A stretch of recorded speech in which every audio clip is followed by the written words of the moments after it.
Hi hello ಎಲ್ಲರೂ ಹೇಗಿದ್ದೀರಾ? ಮೊದಲಿಗೆ ಎಲ್ರಿಗೂ ನಮಸ್ಕಾರ. ಇವತ್ತು ಗುರುವಾರ ಇರೋದ್ರಿಂದ ನನಗೆ ತುಂಬ ಕೆಲಸ ಮತ್ತು ಪೂಜೆ ಎಲ್ಲ ಇರುತ್ತೆ.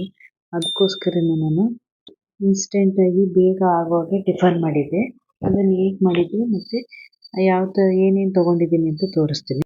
ಮೊದಲಿಗೆ ನೋಡಿ, ಸ್ವಲ್ಪ ಕಡಲೆ ಬೀಜ ತೊಗೊಂಡಿದ್ದೀನಿ, ಅದಕ್ಕೆ ಕರಿಬೇವು ಮತ್ತು ಒಣಮೆಣಸಿನ್ಕಾಯಿ, ಸಾಸಿವೆ, ಅರಿಶಿನ ಮತ್ತು ಇದು ಬಂದು ಆಯಿಲು. ತುಂಬ ಬೇಗ ಆಗುತ್ತೆ ಮತ್ತು ಇಷ್ಟೇ ಇಂಗ್ರೀಡಿಯೆಂಟ್ಸು, ತುಂಬ ಜಾಸ್ತಿ ಏನೂ ಇಲ್ಲ. ಮತ್ತು ಇದಕ್ಕೆ ನಾನು ಏನು ಆ್ಯಡ್ ಮಾಡ್ತಾಯಿದ್ದೀನಿ ಅಂದರೆ, ಇವಾಗ ಅಯ್ಯಂಗಾರ್ ಪುಳಿಯೋಗರೆ ಪ್ಯಾಕ್ ಬರುತ್ತಲ್ಲ ರೆಡಿದು, ಅದನ್ನು ತೊಗೊಂಡಿರೋದು. ಅದನ್ನು ನಾನು ಈಗ 5ರಿಂದ 6 ಜನಕ್ಕೆ ಆಗುವಷ್ಟಕ್ಕೆ ತೊಗೊಂಡಿದ್ದೀನಿ. ನಾನು ಮಾಡೋ ವೀಡಿಯೋಸ್ ಎಲ್ಲ ನಿಮಗೆ ಇಷ್ಟ ಆದರೆ ದಯವಿಟ್ಟು ನಿಮ್ಮ ಫ್ರೆಂಡ್ಸು ಮತ್ತು ಫ್ಯಾಮಿಲಿಗೆ ಶೇರ್ ಮಾಡಿ.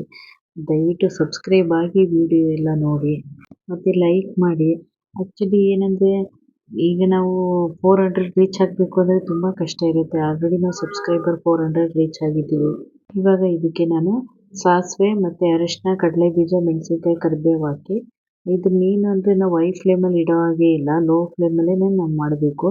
ಮತ್ತು ಇದೆಲ್ಲ ಚೆನ್ನಾಗಿ ಫ್ರೈ ಆದ ತಕ್ಷಣ ಪೌಡ್ರು ಎತ್ತಿಟ್ಕೊಂಡಿದ್ನಲ್ಲ ಅದನ್ನು ಹಾಕ್ಕೋತೀನಿ. ಫೈನಲಿ ಇವಾಗ ಹಾಕಿ, ಮತ್ತು ಇದನ್ನ ಹಾಕಿ ನಾವು ಹೈ ಫ್ಲೇಮಲ್ಲಿ ಇಟ್ಟರೆ ಬೇಗ ಸೀದೋಗುತ್ತೆ. ಆದಷ್ಟು ಲೋ ಫ್ಲೇಮಲ್ಲಿಟ್ಟೆ ನಾವು ಹಾಕಬೇಕು. ನಾನು ಅದಕ್ಕೆ ಮುಂಚೆನೇ ರೈಸ್ ಮಾಡಿಟ್ಟಿದ್ದೆ, ಅದನ್ನು ಹಾಕ್ಕೋತಾ ಇದ್ದೀನಿ. ನಾವು ಈಗಷ್ಟೇ ಯೂಟ್ಯೂಬ್ ಶುರು ಮಾಡಿರೋದ್ರಿಂದ ಅಷ್ಟು ನನಗೆ ಕ್ಲಾರಿಟಿ ಕೊಡೋದೆಲ್ಲ ಗೊತ್ತಿಲ್ಲ. ನಿಮಗೆ ನಾನು ಮುಂಚೆನೇ ಹೇಳಿದ್ದೆ, ಹೋಗ್ತಾ ಹೋಗ್ತಾ ಕೊಡೋಕ್ಕೆ ಟ್ರೈ ಮಾಡ್ತೀನಿ. ನೋಡಿ, ಫೈನಲಿ ಈ ರೀತಿ ಬಂದಿದೆ.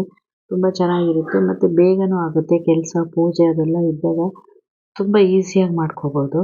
Thank you for watching.